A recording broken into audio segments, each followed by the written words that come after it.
Have you ever wondered what actually happens when the whole illusion of free trade just shatters? I mean, picture this. Borders slam shut, and suddenly every single country on Earth decides to hoard its food, all at the exact same time. It's a pretty terrifying question, right? But here's the thing. Right now, that is the exact reality we're barreling toward. Every nation loves to say they champion global free trade, at least right up until their own people face hunger. And then, well, the export bans start. And once they start cascading, the entire global food supply chain is pushed right to the absolute brink. Welcome to The Explainer. I'm really glad you're here with us today, because today we're focusing on a completely critical comparison. We're going to look at the policy-driven disaster of the 2008 food crisis and compare it directly to the compounding structural threats of our current climate in 2026. We're going to unpack exactly how these export restriction dominoes fall, and honestly, why the global food trade is just way more fragile than most people realize. All right, let's dive right into this. Here is our roadmap for today. First up, we'll look at what happens when countries hoard. Next, we'll open up the 2008 crisis playbook. Third, we'll examine 2026 and its darker climate. And finally, we'll talk about the ultimate coordination failure. Okay, Section 1. When every country hoards, the fragile nature of global free trade. So, the fragility of global free trade is honestly never more obvious than when a nation's domestic food supply gets threatened. It's basically a survival instinct, just playing out on a massive national scale. And these instances we see, they aren't isolated little hiccups. They're falling dominoes. Take a look at this. In 2023, India banned non-basmati white rice exports. Then, by October 2025, China restricted absolutely critical crop fertilizers like DAP and urea. And now, Indonesia has this mandate to blend biodiesel into fuel, which is literally pulling palm oil right out of the food markets. You throw in the limits Russia and Ukraine put on grain during their war, or Egypt restricting certain foods, and well, you can see this global cascade of preemptive restrictions is already in high gear. And look, international experts are practically shouting from the rooftops about this stuff. Listen to this quote from Maximo Torero. He's the chief economist at the Food and Agriculture Organization. He says, very bluntly, we need to avoid export restrictions, especially now for fertilizers and energy. He's not just saying this to hear himself talk. He's issuing a direct warning because he knows history.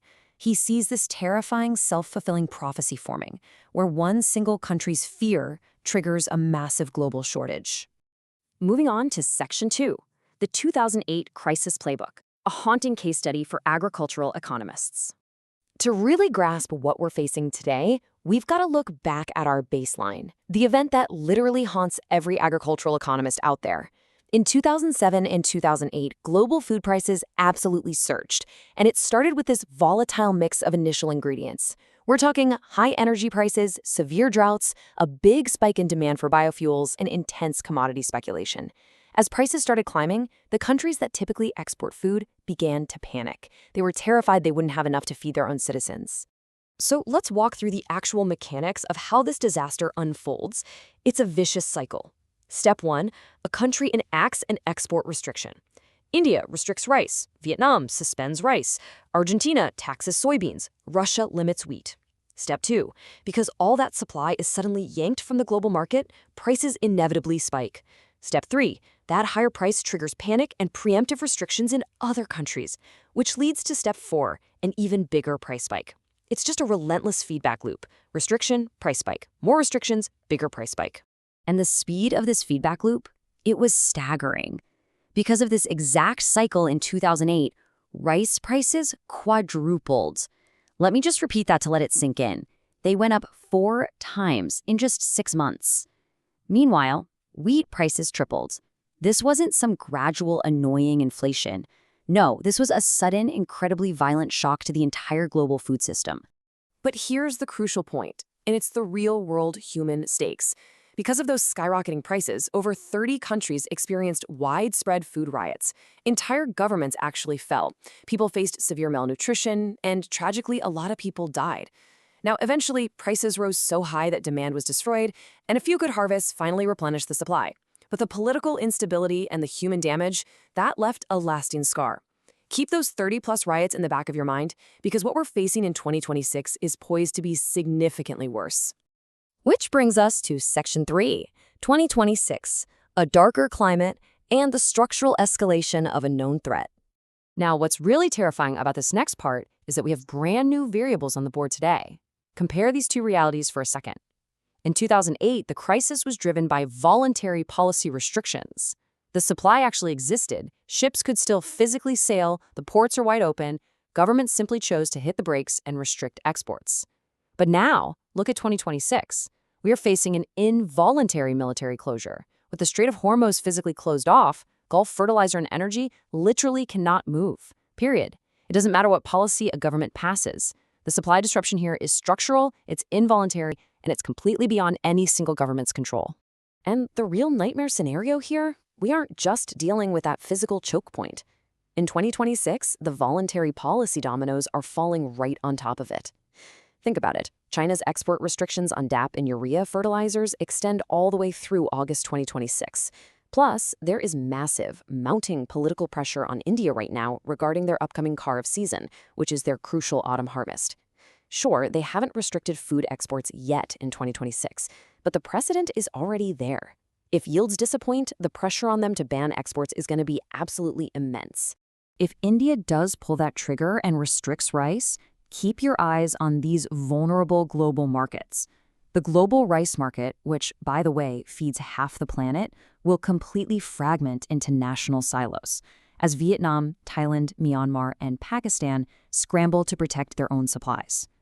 And it doesn't just stop at rice. This exact same dynamic threatens wheat out of Russia, corn from the US and Brazil, sugar from Brazil and India, and of course, fertilizer from China and the Gulf states. All right, let's move to our final section, Section 4, the ultimate coordination failure, the asymmetric incentives of food politics. You really have to ask yourself, if the FAO, the World Bank, and the WTO are all constantly begging for restraint, why does this keep happening? Well, it all comes down to game theory. It's a classic global prisoner's dilemma. Look at the asymmetric incentives for any political leader. Imagine you're in charge. If you choose to restrict exports during a shortage, your domestic political cost is literally zero. In fact, you get grateful fed citizens. But if you choose not to restrict exports, trying to be the good guy and keep the global market stable, the domestic cost is catastrophic. Your hungry citizens revolt and your government falls. Honestly, no leader on earth is going to survive telling their starving citizens that their food was just shipped overseas to maintain global market stability. So we are left with this incredibly tragic reality. Each individual export restriction is a perfectly rational, entirely logical choice for the specific country making it. But the collective effect of all those rational choices? It's completely catastrophic for the importing world. It is the most predictable, the most preventable, and yet somehow the most inevitable dimension of this entire global food crisis. The only way to stop these falling dominoes is an international circuit breaker. We'd need incredibly serious, high-level international coordination. We would need ironclad, binding commitments from nations promising not to restrict food and fertilizer exports during crises. And crucially, it would have to be enforced through trade agreements that carry real, severe consequences if you violate them. But here is the stark reality. We don't have this. We never have. And the dominoes are already in motion. So I want to leave you with one final provocative thought. Should there be a binding international agreement against food export restrictions during global crises? And honestly, even if we magically created one tomorrow, when domestic hunger hits, would any sovereign country actually honor it? The fragility of our global food supply is staring us right in the face. I would absolutely love to hear your thoughts on this, so please drop your take in the comments.